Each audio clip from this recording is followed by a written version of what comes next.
In the name of the Father, and of the Son, and of the Holy Spirit. Amen. Pleasure to be with you, and kudos to all of you who made it out through the snow as well. I don't know why, it always seems that snow always comes on Sunday mornings.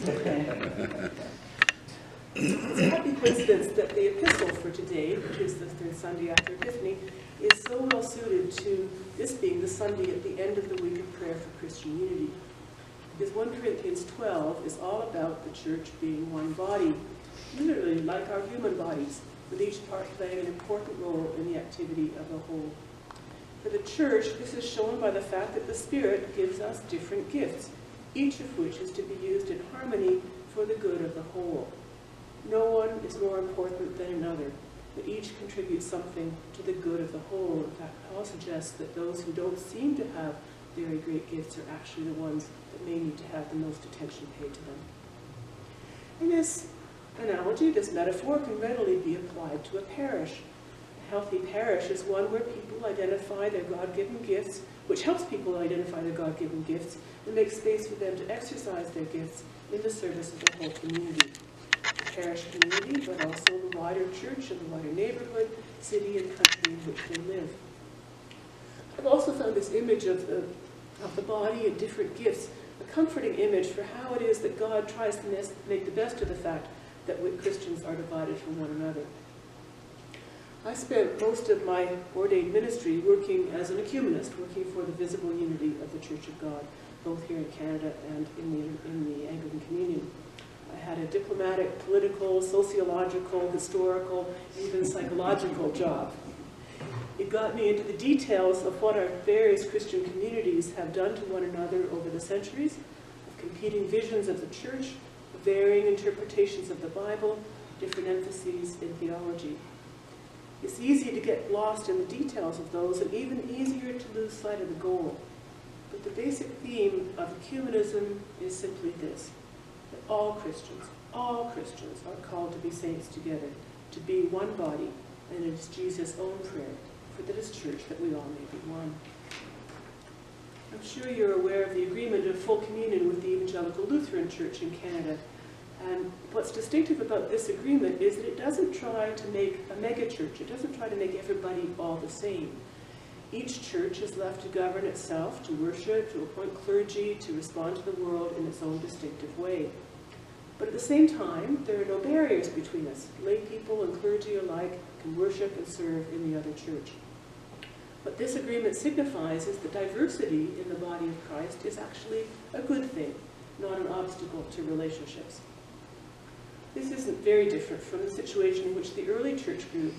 That church in Corinth to which Paul was writing had its own practices, which were unique to the people who responded to his preaching there. It was very different from the church in Jerusalem, or from the church in Antioch, or the church in Rome. But these different Christian communities were each separately and together the body of Christ. And part of Paul's mission in writing to the churches was to try to keep them connected, to try to help them to listen to one another. Since that time, Christian history has merged and divided and divided and divided and divided the churches.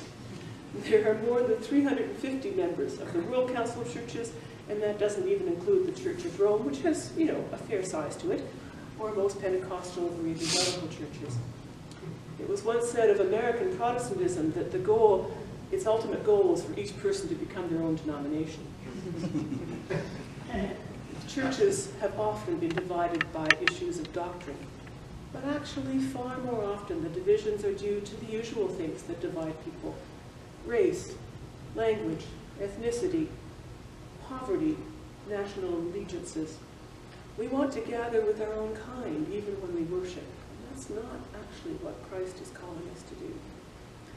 The vision of one church is summed up by other letters of Paul.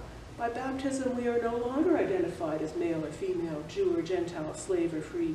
We are all sisters and brothers of the same Lord, children of the same God. Christ is their Lord and ours. And so the ecumenical spirit is one which wants to make this unity visible within the churches and among them. How to bring together diverse people, thoughts, cultures, how to make one of many, is the great challenge not only for ecumenism, but for our world. The word ecumenism comes from Greek words oikos and many, literally abiding house, which means the whole inhabited earth. And the vision for one whole inhabited earth, which can be an abiding home for everyone, can only be realized when we human beings find that right point of balance between the needs of each and the needs of all. That's why the ecumenical movement has not only tried to break down the barriers between churches, it's deeply committed to breaking down the barriers among all people, barriers of hunger and deprivation, barriers of injustice and terrorism and oppression. When you give money to the Primates Fund, that's spent collectively through an ecumenical agency of churches together, linked with the World Council of Churches. Together, these resources can be delivered through local churches to people most in need.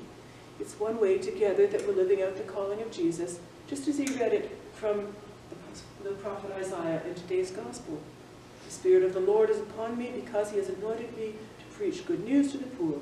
He sent me to proclaim freedom for the prisoners, the recovery of sight to the blind, to release the oppressed, to proclaim the year of the Lord's favor. And that's one of the things that we do together as Christians in the world. The work of ecumenism is about the very hard task of reconciliation. Because wars of religion have been among the most destructive in human history, because religious memory goes so deep in us, ecumenism is a patient unveiling, healing, and reconstruction of wounds. It's not just what one branch of Christianity did to each other in the 11th or the 16th or the 18th centuries, it's also what families have done to one another. It's no good for these international meetings to forge diplomatic agreements between separated parts of the Christian church if people back home in those churches are still resentful of, say, anti-Protestant or anti-Catholic incidents that are part of their early memories. I remember well my grandmother being horrified when I said I wanted to go to St. Michael's College to study. She said, "But you might marry a Roman Catholic." I didn't go to St. Michael's, and I didn't marry a Roman Catholic, and the ceiling wouldn't have fallen even if I had. But that was the feeling back in those days. So ecumenism is every Christian's vision.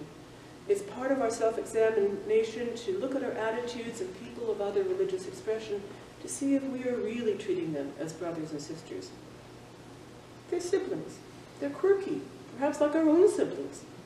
In any case, they're part of the family of God's love. So I kind of think of ecumenism as helping people to get along, managing the family reunion so that everyone has a place at the table. And so one old uncle's stories or one sister-in-law's superior attitude doesn't dominate the party. It's about making sure that everyone's stories are heard and respected, that different dietary arrangements are provided for those who have special food needs, that the young people with fresh ideas don't get ignored or don't get allowed to get too unruly. Management of our differences. Every Christian community has to struggle and pray to make sure that every voice is heard, because every member has been given special gifts by the Spirit of God for the good of all. Of course, there's sometimes conflict when we sometimes hear different things being said, or we think we do. That's why we have to go deeper, to be more patient, to listen for the truth that underlies everything that is said with sincerity. God's truth will emerge eventually, a truth bigger than all of us, and guaranteed by the Spirit of truth. To God be glory.